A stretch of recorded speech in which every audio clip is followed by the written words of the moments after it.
Hey, my name is Forrest Folan and welcome to the 18-Day Vegan Challenge. Really excited to have you.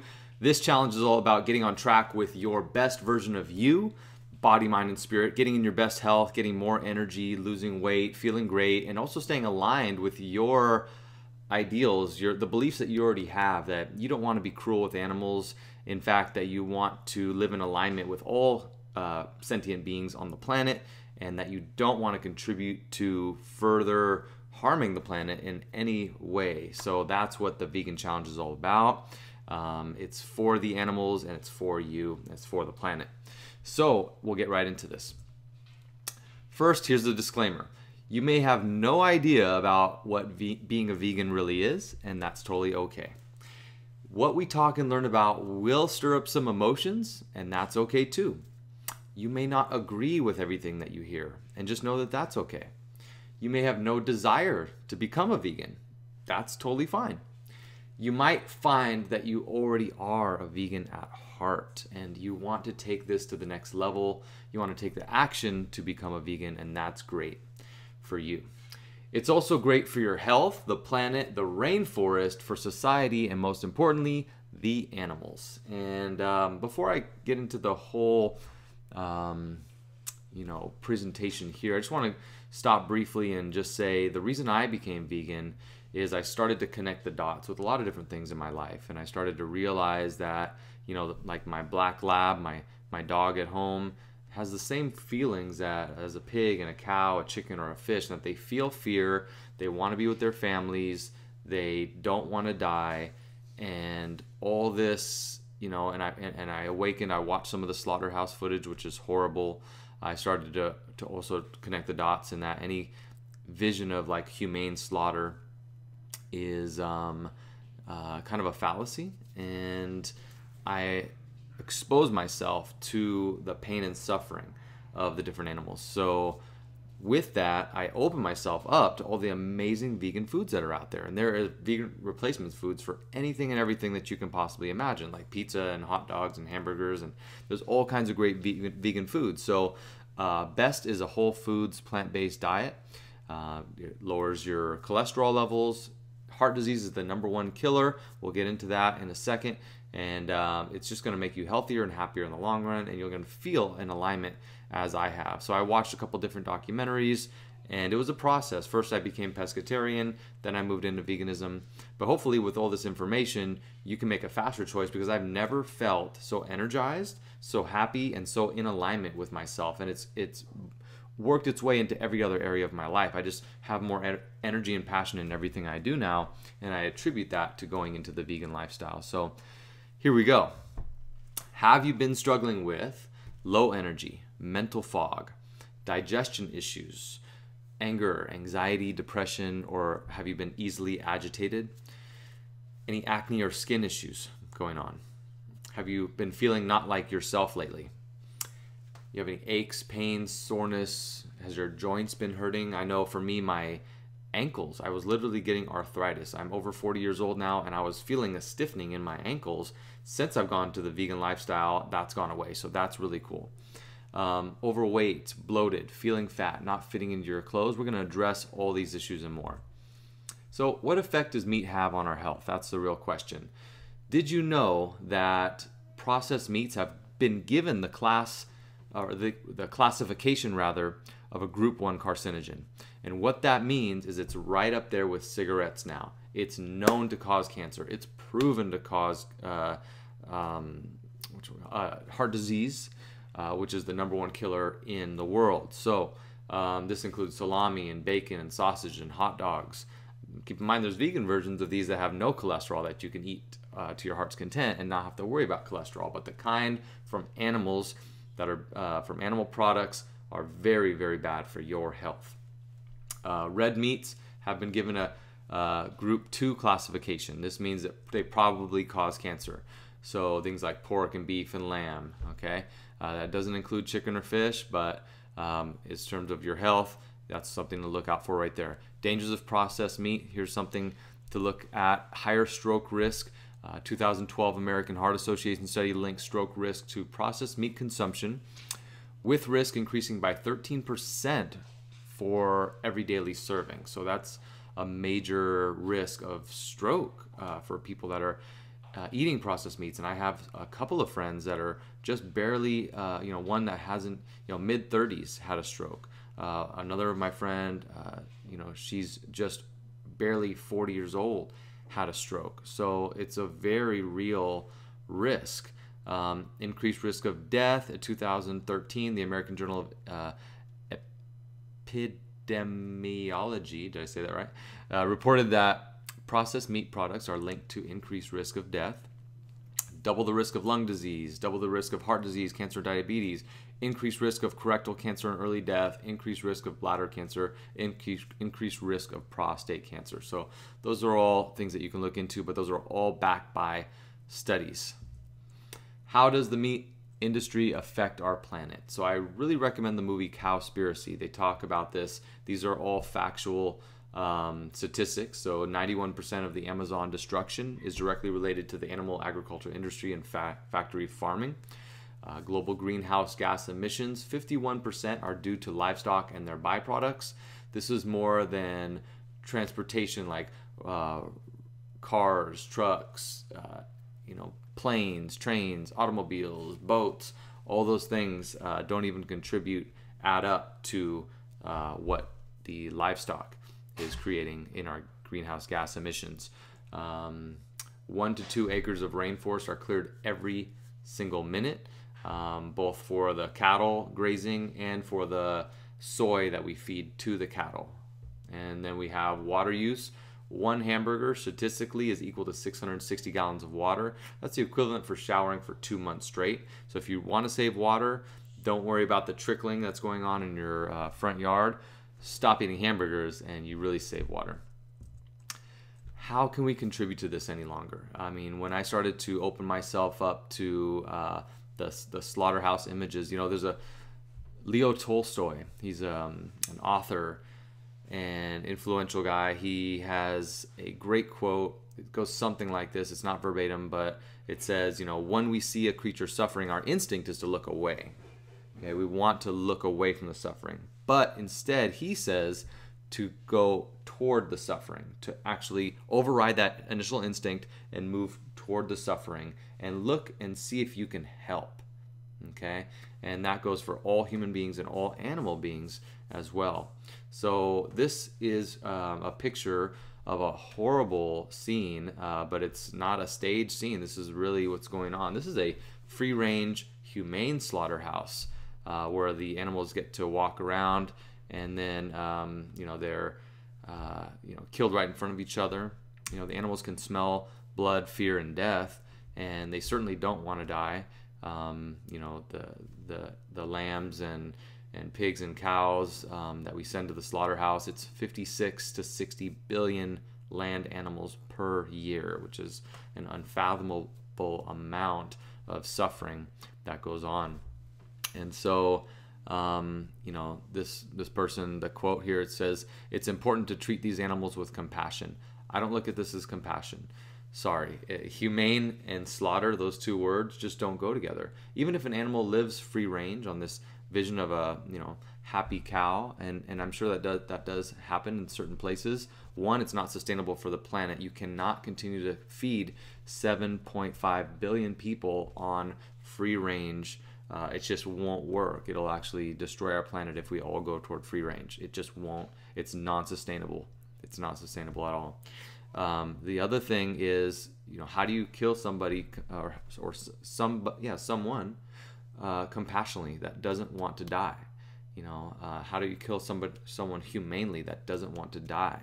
And so what happens, for example, with a humane death is you're still going to the slaughterhouse. And maybe it's painless, but that animal was, arguably living a better life that valued its life even more. If it was a human being, you wouldn't be able to say, "Oh, I humanely killed that human being." That just wouldn't work. Why do we do that with animals? If it was a dog, you wouldn't say, I killed a dog just because I wanted to use its carcass for whatever reason. You wouldn't do that. The only way we would kill a dog is if it was through euthanasia, because the dog was already in deep suffering through sickness or cancer or old age. So 60 billion land animals, right? Wrap your head around that. slaughtered unnecessarily. These pigs are being, electrocuted in the head, coming down this chute. You don't think they feel fear, pain, anguish? They want to get out of there. They're squealing for their life. In the UK and Australia, I believe it is, the way they kill pigs is they lower them into a gas chamber, gas burning them from the inside out. You can hear the pigs screaming. It's a horrible, horrible sound. Johnny Depp says, if you don't like seeing pictures of violence toward animals being posted, you need to help stop the violence, not the pictures. I really agree with that. If we can't look at what's going on in the pictures, why do we think that this is okay for our life? Gary Yourofsky said, if it's not good enough for your eyes, why is it good enough for your stomach or your plate? So are you here for a healthy body? That's the question. Are you here for a healthier version of yourself? And this is Chrissy Carvalho. She's a fitness model. She really inspires people because she's all vegan and she looks phenomenal. Incredible muscle tone. I think there's a lot of lies and fallacy when it comes to vegans, and you can't create muscle tone, you can't create strength, you're not getting enough protein, you're not getting enough B12. We're going to address some of those issues here in this talk. So do you want to get strong and lean? This is Torrey Washington. Talk about strong and lean, man. This guy is, looking amazing. I wish I had those types of muscles, and it's inspired me to get back into the gym. I've been feeling better and more energetic since I've gone vegan. So I've already started getting back into the gym and taking my workouts more seriously and getting inspired by people like Torrey Washington. Do you want to look and feel younger? Jim Morris. So 75 years old, looking incredible as a vegan. He's since passed. I think he passed at 81 or 82 years old, but he has here the body of a in-shape, ripped 25-year-old at 75. It's incredible. Maybe you want to be more athletic. This is Abel Trujillo. He says, let's stop eating innocent animals. Save our planet, Mother Earth. Save the animals. Save yourself. You'll feel better, body, mind, and spirit. And we have this image, this like strong, manly image of like eating meat, hunter, and it's so tied into our culture. That part of our culture is just, it's an image. It really is. Last night, I met a 6'3", 230-pound Marine, young man fighting for our country. This guy is a beast, and he has been vegan for 4 years in a society, in a culture, the Marine and the military culture, that really doesn't look at veganism at all as the mainstream, but he does it anyways because he understands the value in animals' lives over his own taste buds, and he understands that a plant-based diet feeds his body. Just like Rochelle Chase right here, she looks amazing, vegan athlete as well.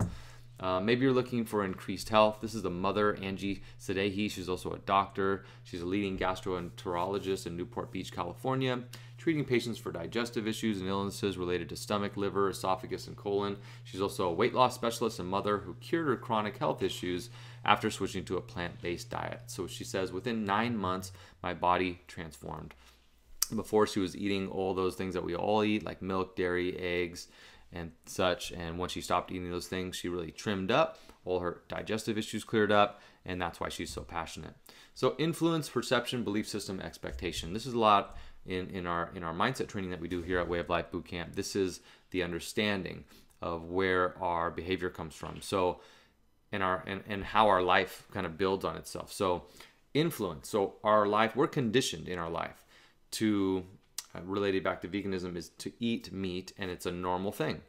So we eat, beef, chicken, pork, we eat ribs and hamburgers and all these different things, bacon, and that's just normal. It's how we grow up. My dad was a butcher. We grew up with the best tasting steaks, and we always ate meat. So that's influence, right? And then we create a perception. Okay, we're also bombarded with marketing images. Notice that they don't put slaughterhouse footage in marketing images. They only put caricatures and cartoon images, or pictures, nostalgic pictures of farmers, happy cow pictures, happy pig, cartoons, things that get our mind away from the slaughterhouse images and hypnotize us or condition us into thinking that this is a happy situation, right? It's a happy, healthy, American, manly, family-oriented, natural, humane situation. And that's just a story. It's a perception that's built up. So once we can recognize and have the awareness that that is a story, that's one way to look at it. we have to kind of accept that, you know, there's a lot of different ways to look at life. And just because we've been looking or conditioned to one way doesn't mean that there's other ways. Okay, other ways that possibly involve a lot less cruelty and a lot less contribution to suffering of others. So belief system, then it goes into a belief system. So then it becomes what you believe, and that becomes your identity. Problem with creating something in a belief in your identity, you know, some parts of it can be good, but some parts of it can be bad, because you will create such a defense mechanism around anything that causes or that you correlate to being part of your identity. So if you're a meat eater, you'll defend that to the grave often, just because it's become part of your belief system. So the thing is to start to break apart that fallacy that you can only have one belief system your whole life, and that we do change and evolve as people. We do have an opportunity for growth and self-reflection and elevating our life. You know, at one point in the United States, slavery was okay. People were under the influence and conditioning that it was okay. They grew up with the perception that African Americans were a lesser people. Then they created a belief system that slavery was, you know, just the norm. And then their expectation was they would treat people as lesser beings. They would treat people as property. They would take away all their rights, and they wouldn't even be considered people. That's what slavery was. So let's take that concept and bring it into animal rights. So same thing. You know, we were influenced by our conditioning. We had created a perception on that. Create a belief system on what we thought about animals, that they weren't even victims. And then our expectation was, hey, whatever's on our plate, that's here for us. That's all well and good. So the path to mental and emotional freedom is the 4 A's. This is a mindset component that we can apply to the vegan outlook, which is awareness. What is my perception? How am I seeing things? Acceptance. Life is a perception. So if we accept that, now we can maybe look at other ways of looking at things. Accountability is responsibility to that perception. So once we learn, and you're going to learn a lot here just watching this video orientation, once we learn about it, then we can make changes that benefit us, benefit society to a greater degree. And then adaptation. Passive change to the adaptation means now that you understand, you have awareness, you've connected the dots, you can start to change over. So what if I want to sculpt? Like you may be here to, get those muscles, get the ripped abs, lean thighs, all that stuff. This is my friend Lillian D. Aguilar. She's amazing. She's incredible. I met her in Las Vegas. We instantly became friends, and she has offered, her services as well. She does online training for vegan lifestyle. And so if you want to take it to that next level after the 18-day vegan challenge, I really recommend reaching out to her, and I'll put a link where you can get in touch with her as well. What if I want strength? So you may be wondering like, hey, I want to build muscle. I want to create more strength. This is my friend Patrick Babomian. He is one of the strongest men in the world. He was Germany's strongest man. He's a world record holder in certain events in the strongman contest. And he's just a vegan badass, really. And so check him out. He's going to be in a movie coming up called Game Changers. It's all about vegan athletes. It's going to really change society's perspective on performance for an athlete, be it strength, be it an athlete that is into some type of like marathons or any type of like endurance training or competition, any kind of sport. Veganism is where it's at because the recovery is faster. You're not filtering your nutrients through the body of a dead animal. You're getting your nutrients straight from the source, which is the plants themselves. So all those things create more strength in the body because you're eating the best possible foods for your body. Who else is vegan? Carrie Underwood, Mike Tyson, Ellen DeGeneres, Steve-O, Mike Tyson. Isn't that funny? Actually, Mike Tyson says if I was a vegan sooner, he says he wouldn't have been as crazy as he was in his life, biting people's ears off and stuff like that. Steve-O, Anne Hathaway, Bill Clinton, Rosie O'Donnell, Usher, Sandra Oh, Tobey Maguire, Woody Harrelson, Betty White, Brad Pitt, Venus Williams, Alicia Silverstone. The list goes on and on. There's so many vegans that are out there that you probably aren't even aware of. I found out that Stevie Wonder, I just saw him on a show. He's a vegan. It's incredible. So Casey Affleck, he's a vegan. He says this: when people ask me why I don't eat meat or any other animal products, I say because they're unhealthy and they're the product of a violent and inhumane industry. Chickens, cows, and pigs in factory farms spend their whole lives in filthy, cramped conditions only to die a prolonged and painful death. Their bodies are then turned into food products, proven to contribute to heart disease and cancer. To eat that is to eat poison. Highly agree. Natalie Portman says, 3 times a day I remind myself that I value life and do not want to cause pain or kill other living beings. That is why I eat the way I do. So what's unique about this challenge? You may be wondering, like, why is this any different than other challenges? Well, what's really cool is that during the 18 days, we won't just calculate your weight and body fat that you've lost in your inches. We'll calculate how many gallons of water have you saved being in or contributing as someone in the vegan lifestyle. How many pounds of CO2 carbon emissions have you prevented from going back into our atmosphere and destroying our ozone layer? How many square feet of rainforest have you saved from being cut down from your choice? What is the number of animals that you've saved from living the vegan lifestyle? And really, we don't save an animal. They don't go out into the slaughterhouse and save an animal, but they breed one less into existence to be slaughtered, because we vote with our wallets, don't we? We vote for our wallets, and by demand, consumer demand, that is why the meat products come out. You know, that's why think about the organics groceries that you see now. 20 years ago, even 10 years ago, you see nowhere near the amount of organic foods that are in the grocery store. Even in Walmart, they carry a lot of organic foods. The reason is the public votes with their wallet, and we've been voting. Every time we buy, we vote. Okay, every time you buy, you vote. And so through supply and demand, or a consumerism demand, that's what creates change. So you are definitely contributing to that firsthand. And then pounds of grain that you've saved. So, you know, there's 7.5 billion people on the planet, and right now, if we stop feeding farm animals, we would be able to feed over 12.5 billion people. So the 800 million people that are starving in this planet right now would no longer be starving. So something to think about. Number 2, we'll be viewing some powerful videos and documentaries together. And these ones will help you understand the facts and the myths surrounding the vegan lifestyle. And some of the documentaries are more based on the planet, on our ecosystem. Some are based on our health, and some are based on the animals. So we'll watch some of those together, and I'll include links in our private Facebook group page that you can go right to those videos.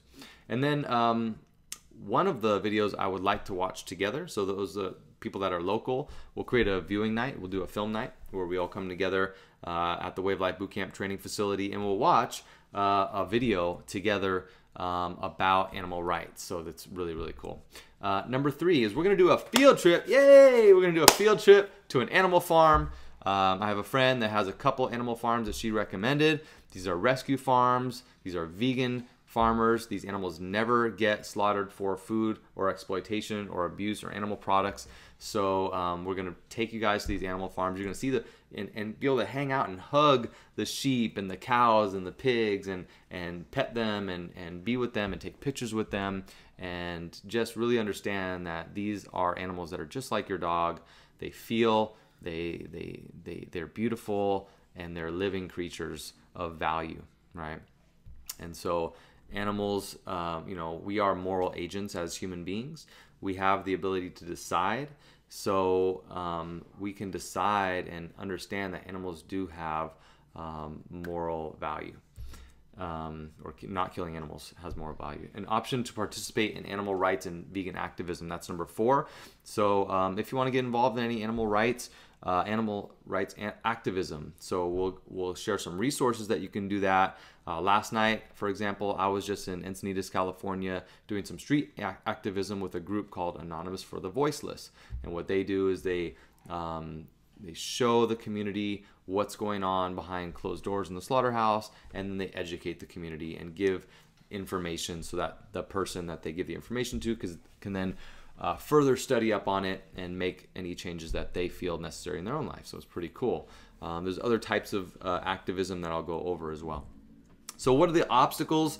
Protein, B12, eating with others, support, the extreme view of what veganism is often perceived as, and the view of animals. So protein, Definitely we get enough protein. You know, I just showed you my friend Patrick.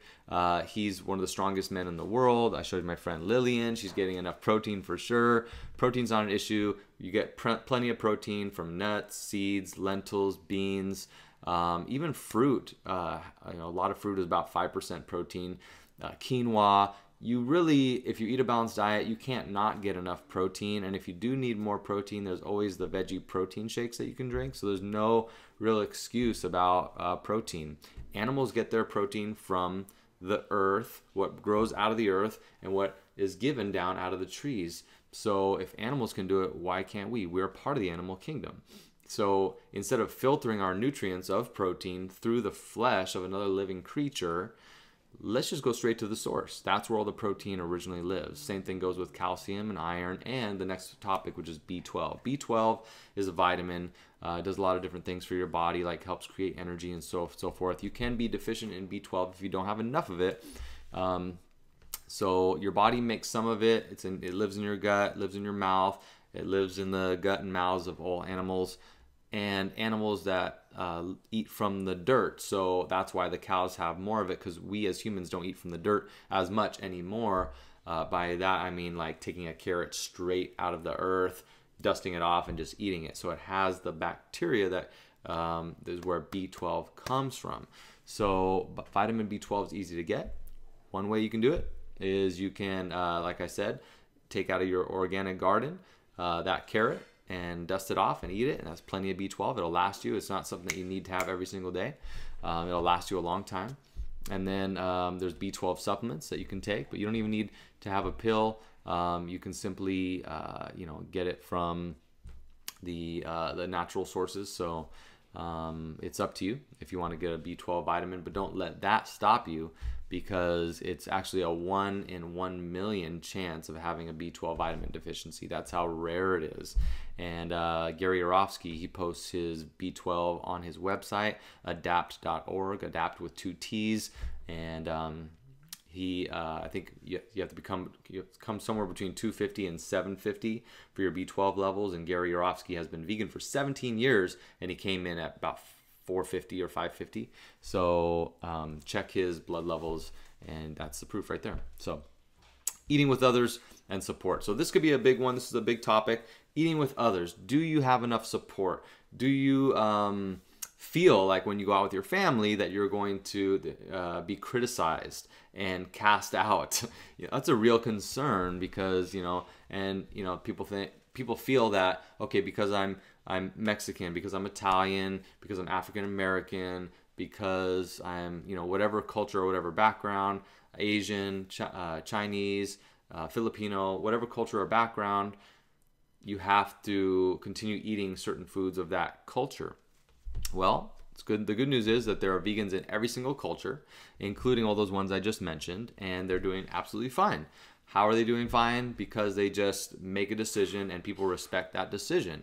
And there's lots of different ways to eat around it. And family is about family. Food is part of it, but you can eat certain things that can still bond you together. And you can even introduce some of your favorite vegan foods to your family and help them become more healthy. So it's a great thing. So there's lots of support in the community as well. Veganism is becoming more and more popular. It's not inconvenient as it once was maybe 10 years ago. There's vegan restaurants everywhere, and if there's not vegan restaurants, there's vegan options inside of regular restaurants. So you're definitely covered. If you go into the grocery store, you're going to find a whole vegan section. Last night I just went out and I bought some vegan ice cream made by Ben & Jerry's. It's made with almond milk. It's delicious, and I don't miss anything. And I'm an ice cream fanatic, so if I can do it, you can do it too.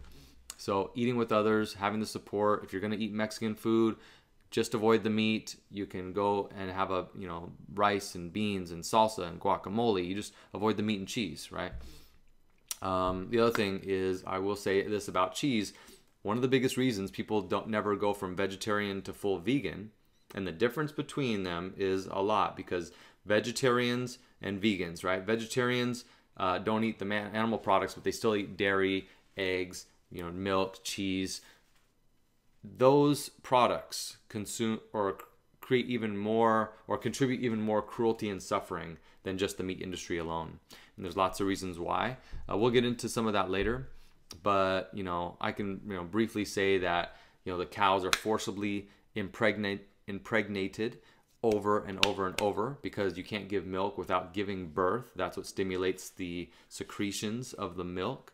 And so once they give birth, the babies are torn away from their mothers. The mothers are crying out for their babies. This is the worst possible sound you can imagine, is the mother when the baby is being dragged away after just being born. That newborn calf is then held in this small little pen. And if it's a boy, taken to become veal, slice that baby's throat there on your plate. It's horrible, right? That baby was an innocent and vulnerable animal, and a very innocent and vulnerable creature. If it was a girl calf, then that calf would suffer the same fate as the mom.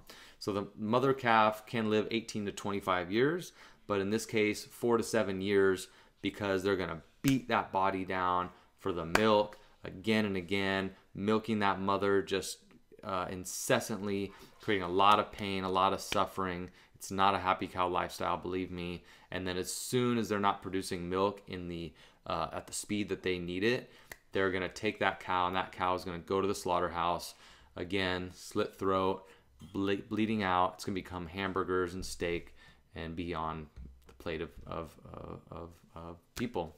So it's a sad thing. So that is why people turn vegan over vegetarian. I hope that kind of makes sense. Give you some background there. Next one is extreme. So people say, hey, veganism, man, that's really extreme. Like, I can't give up the cheese. By the way, cheese has something called casomorphins. Casomorphins are the most addictive substance. It's more addictive than crack cocaine. The cheese has the casomorphins because the cow baby, if you think about it, they're coagulating all the milk, right, into making cheese. The cow baby has the casomorphins because the baby wants to come back to the milk, right? And so we're being given a condensed form of casomorphins, which is highly, highly addictive. So it's no wonder when you eat cheese, you can't just give it up, and you can't stop eating it once you start. So this is the reason why most people don't become vegan, is they use that excuse. I broke the addiction of casomorphins. I feel so much better. I'm no longer addicted to cheese. And it was, 75% of adults are already intolerant to cheese and dairy. So they're still eating it. So it just makes no sense. So going back to extreme, people say that veganism is extreme. Well, I would argue that from a vegan's point of view, other lifestyles are extreme. We think it's extreme to kill an animal unnecessarily, to bolt gun an animal in the head just because you want to eat their flesh to get the nutrients that you could have gotten from plants and other vegan alternative sources that are readily available. Why create suffering and death? This is not the circle of life. This is the circle of torture and death. So extreme is really in the eye of the, going back to perspective, how you're looking at things. And so, from a vegan perspective, veganism is about kindness and compassion toward the animals and all living creatures, and not exploiting them for any reason, including animal testing, leather belts, leather seats, leather sofas, products, hair, makeup products that include animal testing and animal parts, and there's so many ways that animals are exploited. So we feel that it's extreme to exploit animals. That's the difference. View of animals.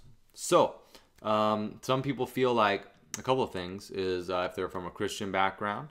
If you're from a Christian background, you may have heard that the animals are for us. They're put here for us. We have dominion over the animals. There's different ways to look at that too. Dominion over the animals. What does dominion mean? Dominion can mean control, and dominion can mean like creating, like we could do whatever the hell we want with you because we have dominion over you. Or dominion, another meaning is caretaker. Okay, dominion is someone who looks after.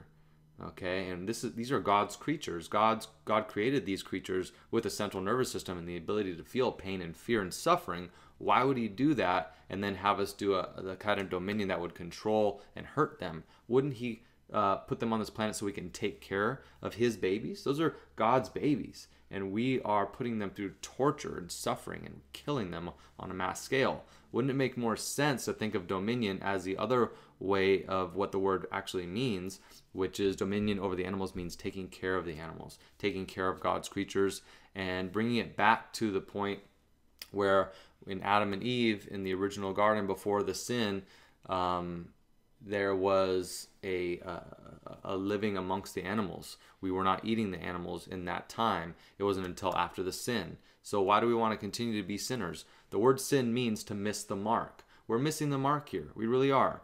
We can come back to the to the way of aligning with our own faith and religion, if that's your religion, to understand that we have the opportunity to care for these beautiful creatures of God. And then some people, just victimize animals too, like moving away from religion views. Some people just see animals as such lesser beings that they don't even matter, that they just are laughable. They just, don't even matter. I was reading this book. It was one of the first ones that kind of changed my thought process, by Melanie Joy. It was called Why We Love Dogs, Eat Pigs, and Wear Cows. And it went into the, I was reading it, and it was going with these first-hand accounts of going into the slaughterhouses and what this person would observe.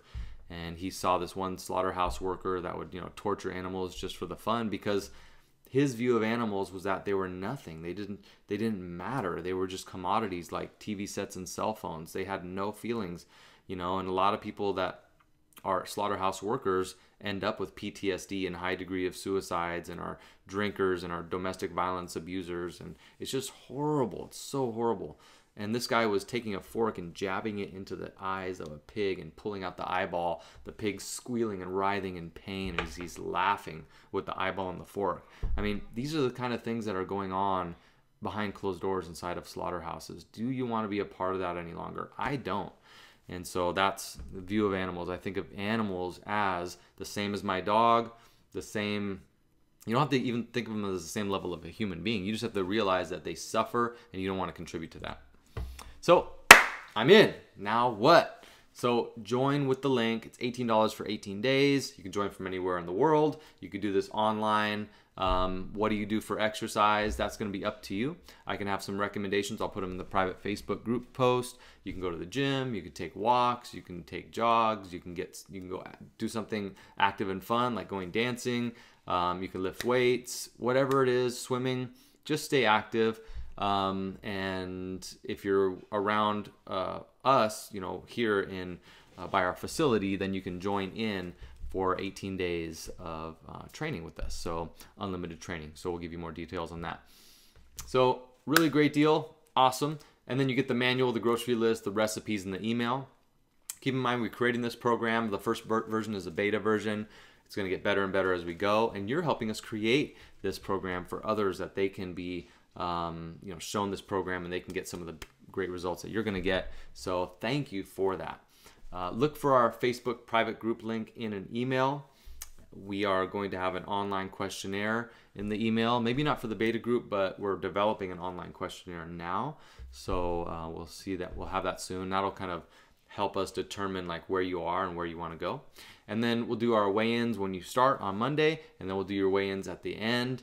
And it's about so much more than weight, though. It's really about, like I said, your overall health, the animals, and the planet. So thank you so much. This is a message straight from the animals. It says, "Dear vegans, thank you for being our voice and the only hope we have. Love the animals." So thank you so much. I'll see you inside.